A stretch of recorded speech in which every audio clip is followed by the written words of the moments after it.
Halo Happy Investor, kembali lagi dengan NH Korindo Sekuritas. Hari ini Kamis 15 Desember 2022 seperti biasa akan memaparkan market update dan juga rekomendasi saham.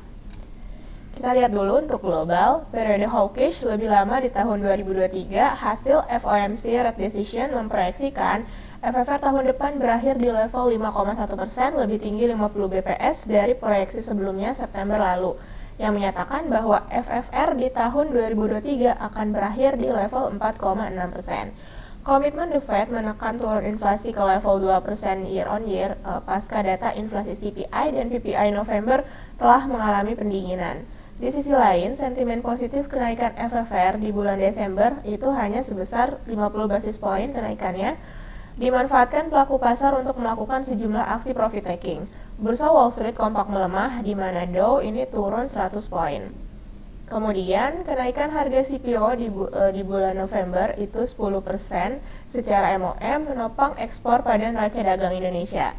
Berdasarkan survei Bloomberg, neraca dagang Indonesia November ini diproyeksikan surplus. Volume ekspor CPO juga membaik seiring meningkatnya aktivitas manufaktur sejumlah mitra dagang utama Indonesia seperti Cina, India, dan sejumlah negara di kawasan Eropa. Adapun ekspor Indonesia di bulan November ini diproyeksikan tumbuh 9,46% secara year on year atau tumbuh lebih lambat dibanding Oktober yang mencapai 12,3% secara year on year. Di tengah penantian rilis data neraca dagang Indonesia siang ini, kami memproyeksikan IHSG cenderung bergerak konsolidasi.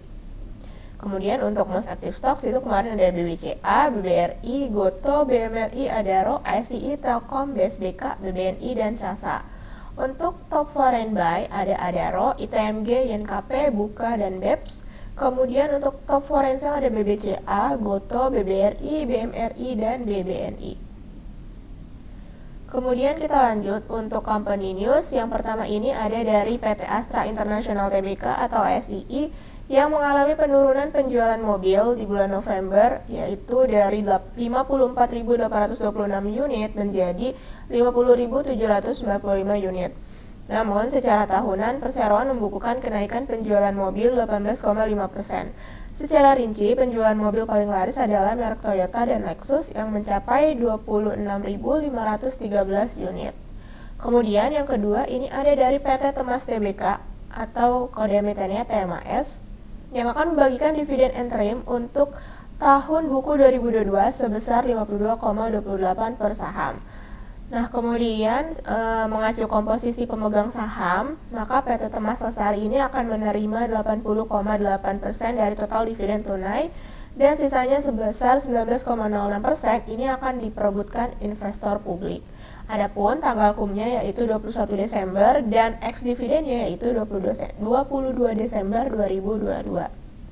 Kemudian yang ketiga ini ada dari entitas PT Merdeka Copper Gold Tbk atau MDKA di mana menekan transaksi afiliasi senilai 100 juta US dollar. Transaksi itu melibatkan Batu Tua Pelita Investama atau BPI dan Merdeka Battery Materials MBM. Di mana MBM ini akan mengambil bagian saham baru yang akan diterbitkan oleh BPI dalam jumlah cukup untuk memberikan MBM kepemilikan saham 66,4% dari seluruh saham yang ditempatkan. Untuk domestic and global news, dari dalam negeri sendiri ini ada lembaga pemeringkat internasional Fitch yang kembali mempertahankan sovereign credit rating Indonesia pada BBB atau investment grade dengan outlook stabil. Keputusan ini mempertimbangkan proses pertumbuhan ekonomi Indonesia dalam jangka menengah yang baik serta rasio utang pemerintah terhadap PDB yang rendah.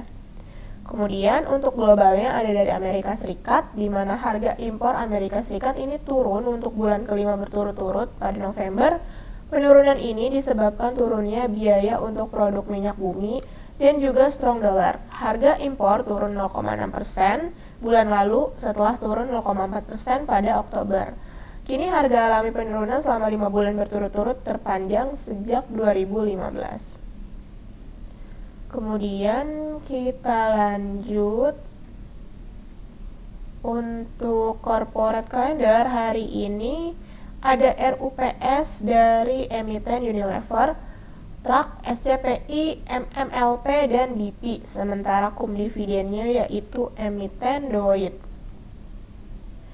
Kita lanjut untuk daily technical. Hari ini kami merekomendasikan teknikal kita IHSG ini konsolidasi atau menguji resisten MA10, di mana support pertamanya yaitu 6775, support kedua pada kisaran 6700 hingga 6683.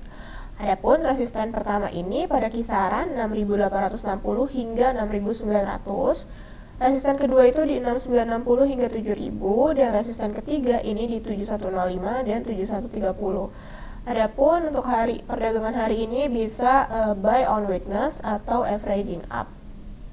Kemudian untuk rekomendasi saham yang pertama ini ada dari ADMR. Rekomendasi kami buy, target pertama itu di 1765, target kedua di 1820, dan target ketiga di 1875. Adapun stop lossnya yaitu di 1655. Kemudian ada dari Adro.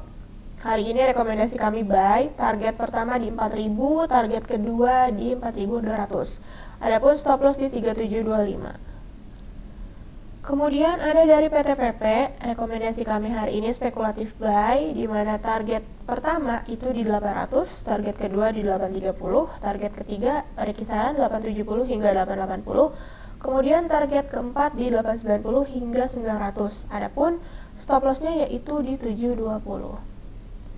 Kemudian ada SMGR.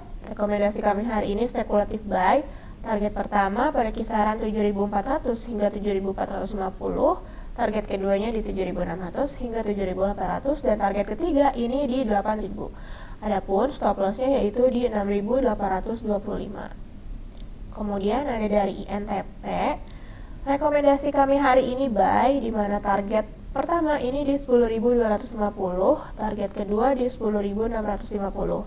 Adapun stop lossnya yaitu di 9825. Oke, sekian mengenai paparan hari ini. Terima kasih.